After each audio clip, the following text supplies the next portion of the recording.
در شروع باز یک هفته نو به همه شما بینندگان عزیز از استودیوی مرکزی رادیو آزادی در پراگ درود میفرستم. امروز 4 مارس است و شما برنامه اخبار آزادی را در پخش مستقیم تماشا دارید. در 15 دقیقه نزدیک این موضوع را به بررسی میگیریم. اشک مادر توجیک در دادگاه روسیه. خوشنود همرویف به گناه کشتن دوست دخترش 15.5 سال از آزادی محروم شد. روزهای پربرف و بی‌برق گذشته را چگونه پشت سر کردید؟ پرسشی سرراهی رادیو آزادی در دوشنبه. پیشکشی نبود، کارچیان. اونجا ممکن است پیشکش. من کورپالا پاسپورت مولم یا دیگر پاسپورت خوب کردم. و چرا نشست‌های مطبوعاتی جنبستی در اکثر حالات یک رنگ و بدون محتوا بودند؟ آیا عیب روزنامه‌نگاران هم هست؟ از یک رسانه 4 نفر برای هم کاندید دعوا کرده میروند یا که برای شرکت در همان شام. دادگاه نویای سویت نوسیبیرسک مهاجر توجیک خوشنود همرویف را به گناه کشتن دوست دخترش 15.5 سال از آزادی محروم کرد. مقامات در این باره روز 4 مارس خبر دادند. با اطلاع رسمی همرویف دوره جزا را در محبس نظامش سنگین ادا خواهد کرد.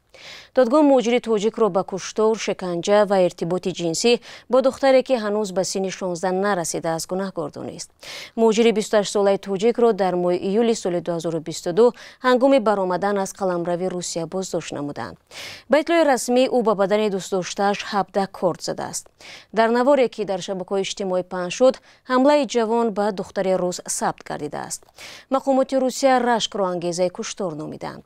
مادر دختر کشته شده گفته است خوشنود همرویف بارها به دخترش تهدید کرده بود و او در این باره به مقامات انتظامی خبر داد ولی چاره ندیدند.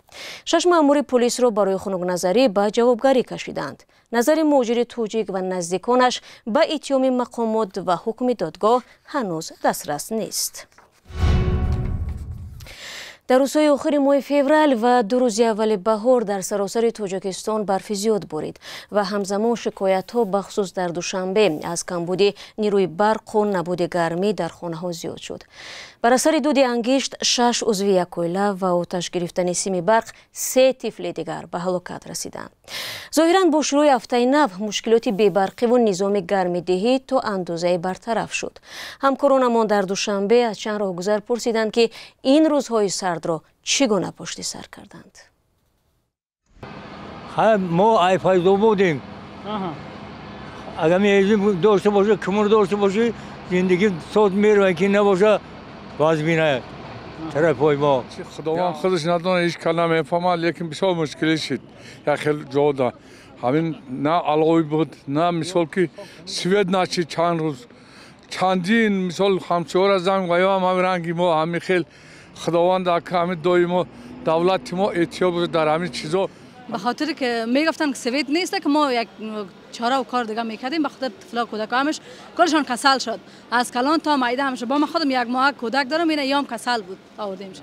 هیچ منتظرش هم نبودیم که با چنین روز آورده میرسه. در این مهمات که ما همه سالا در این وقت ما الکی در پی جشنگیری نوروز و داوده این ایدها بودیم. سوید هم نیست.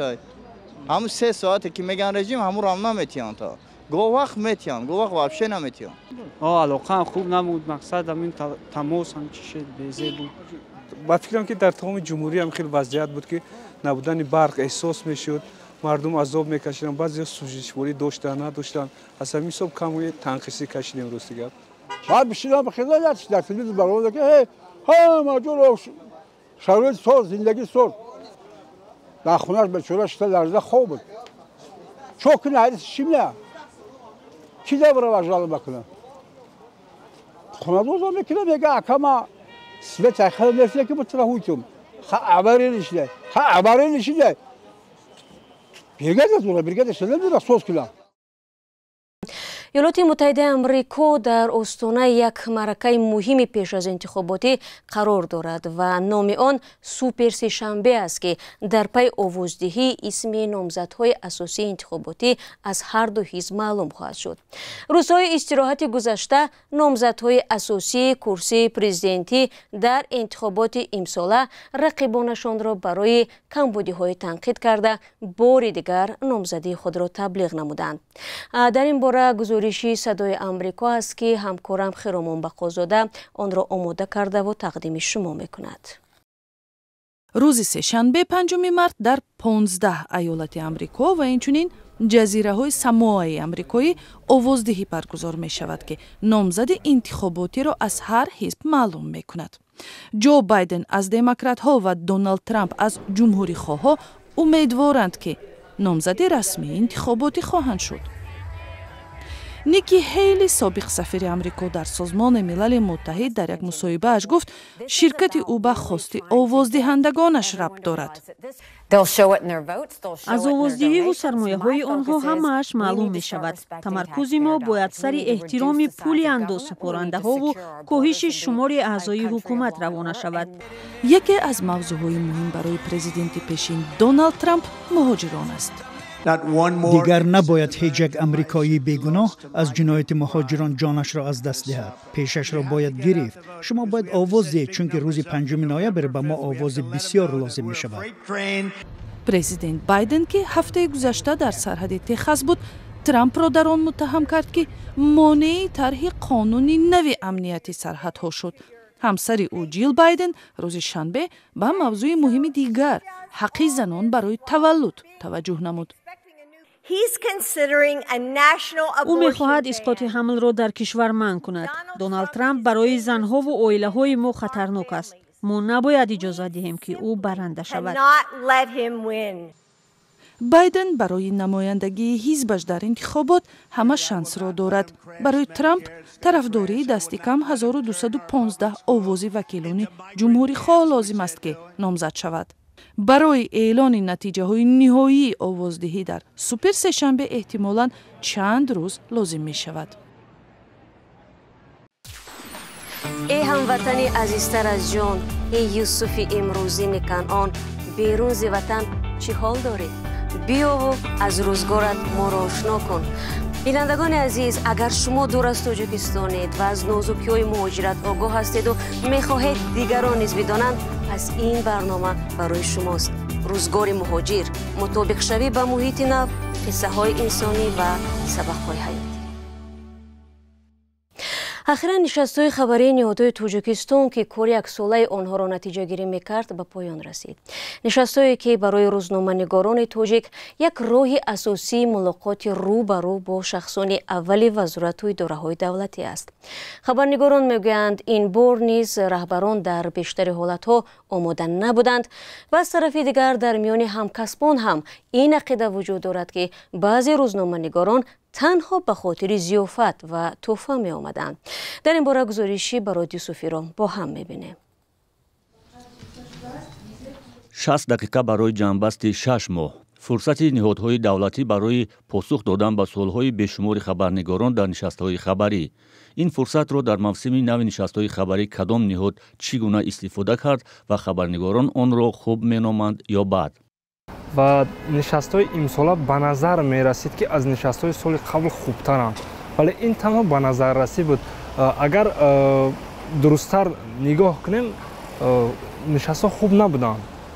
танҳо журналистон омода намешуданд барои рафтан ба нишаст. баъзе хабарнигорон аз он розиянд ки ниҳодҳое чун вазорати корҳои хориҷӣ, тандурустӣ ва маориф бо вуҷуди тамом шудани вақт нишастро идома ва ба ҳамаи суоли хабарнигорон посух доданд.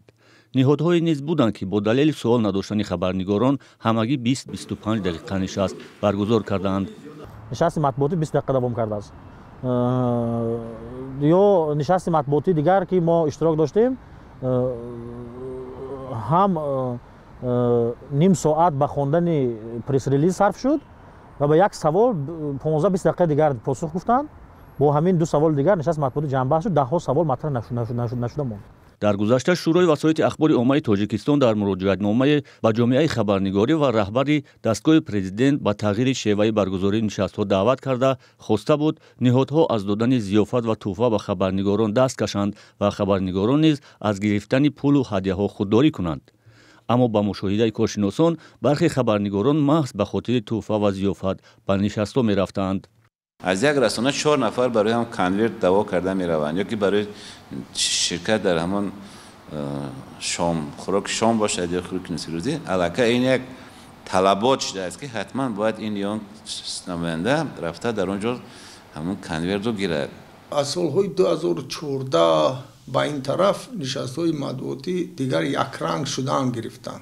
تو سالهای 2020 علاقه این یک معرکه ضیافتخوری شد و یک معرکه جمع آمدی یک گروه هم صحبتان و هم قرینان که این تماما با طلبات ژورنالیستیکا جوابگو نیست با طلبات نشست‌های مطبوعاتی. برخی از خبرنگاران بر اینند که شیوه برگزاری نشست‌ها با سازمان دهندگان بستگی دارد. بیشتر باید تلاش کنند که نشست‌ها به طور خیلی مضموندار برگزار شود که توانند که کاری که انجام میتن واقعا خیلی کار زیاد انجام میتن. افسوس که آن را به طوری باید شاید نشان داده نمیتوانند. روزنامه‌نگاران نشست‌های مطبوعاتی را یگانه راه ممکن گرفتن معلومات از رهبران اول نهادها می‌دانند. با نشست‌ها حاضر نشدن شخصان اول بعضی نهادها، برگزار نشدن نشست‌های برخی مقامات در منطقه‌ها، قالبی و به طور عمومی پاسخ دادن به سوال‌ها را از جمله کمبودی‌های این نشست‌ها عنوان می‌کنند. 18 سال پیش با امر رئیس جمهور نهادهای دولتی تاجیکستان وظیفه‌دار شدند که نشست‌های خبری برگزار کنند و از فعالیت خود گزارش دهند. در آغاز وزارت و اداره‌ها در 3 ماه برای خبرنگاران یک بار نشست خبری برگزار می‌کردند. از سال 2011 تا امروز در 6 ماه یک دفعه نشست‌های مطبوعاتی برگزار می‌شوند. حالا می‌رویم به جنوب تاجیکستان. در نویه فرخور یگانه کینوتئاتر را ویران کردند. مقامات وعده دادند که در مرکز تفریحی که به جای آن ساخته می‌شود تالار سینما نیز جای خواهد داشت. اما بعضی هلدان‌ها به این شبهه دارند. به قول آنها در 15 سال اخیر به جای چندین تالارهای سینمایی تخریب نموده مغازه و مکان‌های دیگر را ساختند. تفصیلات در گزارشی محمود جان رحمتزاده. یک رویداد ناامید کننده در فرخار. کینوتئاتری که یادگاری از دوران شوروی بود در حال تخریب است. تا این دم این کینوتئاتر فعال بود و گهگاه فیلم‌هایی را به نمایش می‌گذاشت. حکومت فرخار نقشه دارد به جای کینوتئاتری تخریب شده قصر فرهنگ بنیاد کند. قصر فرهنگ درونش به کینوتئاتری با کینو میشه. رنگ اشهان. ما همکاری کردیم که کینوتئاتر گم نشود و با درونش به کینوزال شود. برای که بینو 700 کسب به توقع خالیش هست ما پروژه دیگه کرده با کینوتئاتر خودمون توجه کنیم دونش به کینوتئاتر کار کنیم. برای ما اینا اجازه دادن که ما راضی شدن که جای ما و همین قصر فرهنگ سازتون. تا سال 2010 کینوتئاترها در همه شهر و نواحی کشور فعال بودند. اما سالهای اخیر اکثر این کینوتئاترها یا خصوصی و یا بسته شدند. سال 2018 در کلوب 2 بینای کینوتئاتر تخریب شد. یکی تابستانه و دیگر زمستانه بود. حالا در جای کینوتئاتر تابستانه کلوب مرکزی تجارتی می‌سازند. بعد تخریب و خصوصی گردانی بینای کینوتئاترها چند سال پیش تاجیک فیلم اعلان کرده بود که آنها کینوتئاترها را برقرار و به توازن خود برمیگردانند. اما برعکس دیده می شود به جای کینوتئاترهای تخریب شده چیزی دیگر ساخته می شود. حکومت فرخار تصمیم تخریب کردن کینوتئاتر را چند سال پیش گرفته بود. اما تاجیک فیلم به این عزم حکومت ممانعت میکرد. حکومت فرخار به تاجیک فیلم قول داده است که اینجا کینوتئاتر نو بنیاد خواهند کرد. همین وعده به گفته رئیس ناحیه باعث اجازه تخریب کینوتئاتر شده است. محمود جان رحمتزاده، آزادی، فرخار.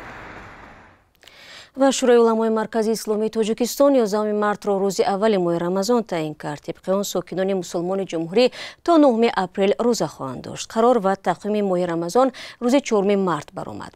مسئولان شورای علما گفتند تقویم را بر اساس خلاصه پژوهشگاه استروفیزیکای اکادمی علم‌ها آماده کردند. نصاب زکات برای امسال 35275 سومانی تعیین شده است. یعنی صاحبان این مقدار دارایی باید 880 سومانی سپارند. تفصیلات در وبسایت ما. و دوستان مهربان در همینجا برنامه را خلاصه میکنیم. سپاس از یکایک شما که تا این لحظه ها با ما بودید. خبرهای از این بیشتر چون همیشه میتونید از سامانه رادیو آزادی و صفحه های ما در فیسبوک و اینستاگرام، تیک تاک و تلگرام و یوتیوب و ادناکلاسنی که پیدا نمایید. تا ملاقات فردا خود را از آن احتیاط کنید و خدا نگهدارت.